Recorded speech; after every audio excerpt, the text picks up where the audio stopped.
Following recent suggestions to Inferno's layout, I began thinking of map balance in general. Do they have to be balanced? It's important to understand that it's a very big topic that everybody will have different opinions on, depending on why they play and follow the CSGO scene. To demonstrate this, watch Thorin's video for a very different perspective. Firstly, what is the definition of balanced? In his video, Thorin considers it a balance of the map pool as a whole, rather than of individual maps. He argues that since different professional teams have unique playstyles, balancing is more about having a variety of different map styles to choose from and a fair way of picking them, so that each team can play to their strengths and to their opponent's weaknesses. I wouldn't even have imagined it from this perspective. However, for this video I'm going to remain boring and consider it from a more traditional, per map basis, where I consider balanced as having equal potential to be won on both CT and the T side. Any match is naturally balanced by switching teams half time. This doesn't say anything about the map itself though, since using this logic, any layout is balanced. To get around this, I see it as a game of two halves and consider a very one-sided map to be wasting up to half of its potential. When designing a map, I feel that the focus should be on designing a layout that showcases the skill of the players, both as a team and individually. It feels horrible to be cheaply killed by a sniper half a mile away, or from not looking the right way when entering a bomb site with hundreds of corners. A map that I consider to be very balanced is Dust 2.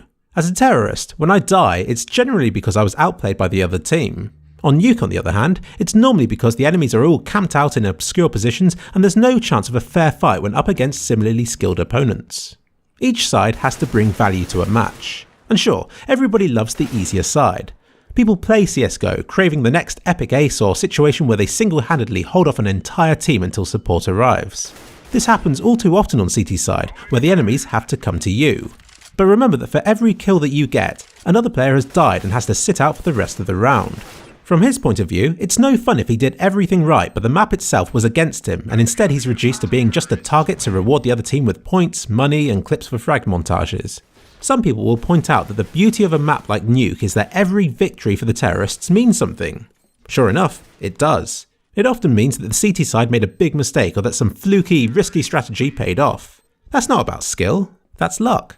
Once the next round begins, even if the terrorists have enough money for everything they want to buy, the map is too CT-sided to make much of a difference.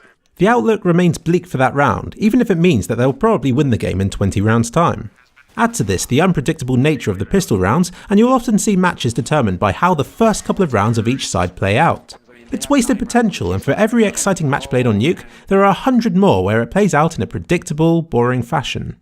Now I'm not saying that each game should have 8-7 scores for each half. There will inevitably be matches where this doesn't happen, but I feel that if you average every game out, a good map should come close to about 50-50. Here are some graphs created by Valve from the data that they've collected from popular CSGO maps. And here they are, ordered by balance.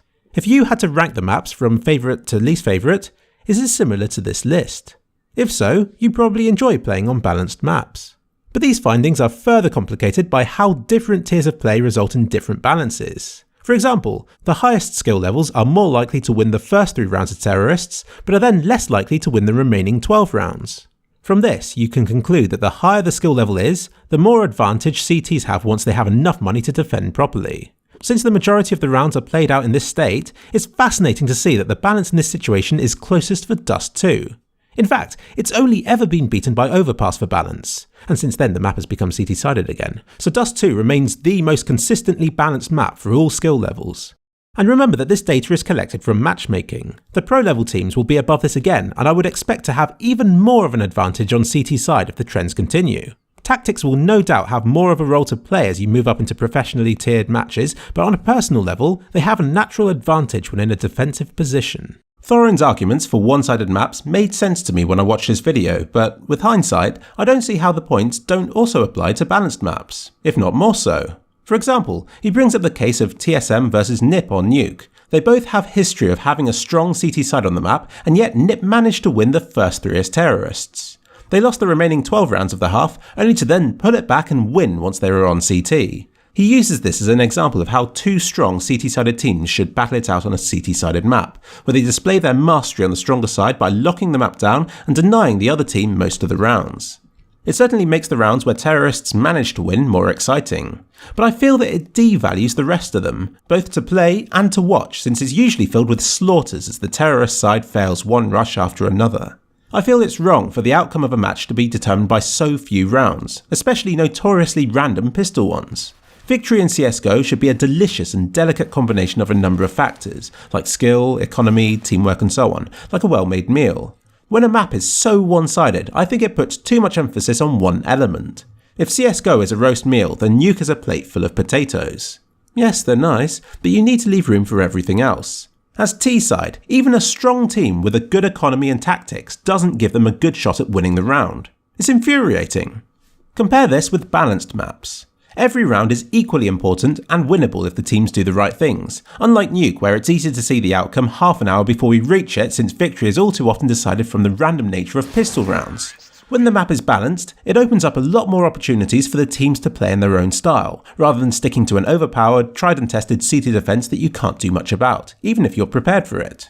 In fact, I'd argue that a balanced map gives CT-sided teams more room to shine. Surely that would be better testament to their ability than simply trouncing teams on a CT-sided map. 15-0 as CTs on Nuke? Well done, you stuck to a tried and tested defense on the easier side. 15-0 on Dust 2. Incredible, you successfully gauged your opponent's attacks and countered them. Balanced maps give teams more options, more counters, and in my opinion, a higher skill ceiling. It's about understanding the opponent and devising a counter strategy, rather than just being good at CT side and choosing CT sided maps and losing to ones that aren't.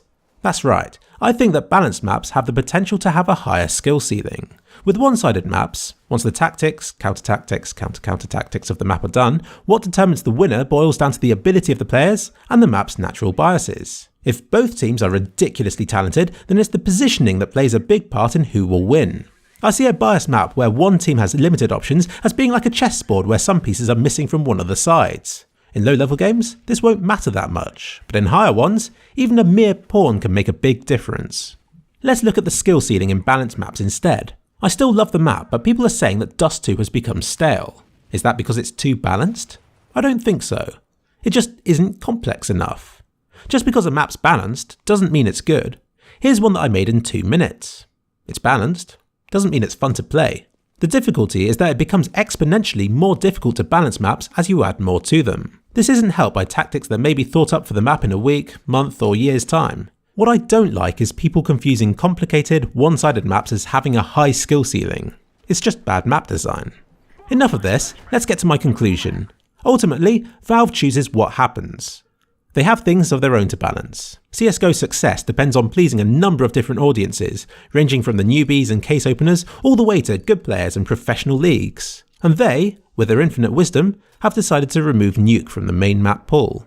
I suspect that they wanted to give their new train map a chance to be tested and that they chose Nuke to go since it has consistently scored the lowest in terms of round outcome balance, has had the fewest successful bomb plants, and more rounds with all terrorists being eliminated than any other map.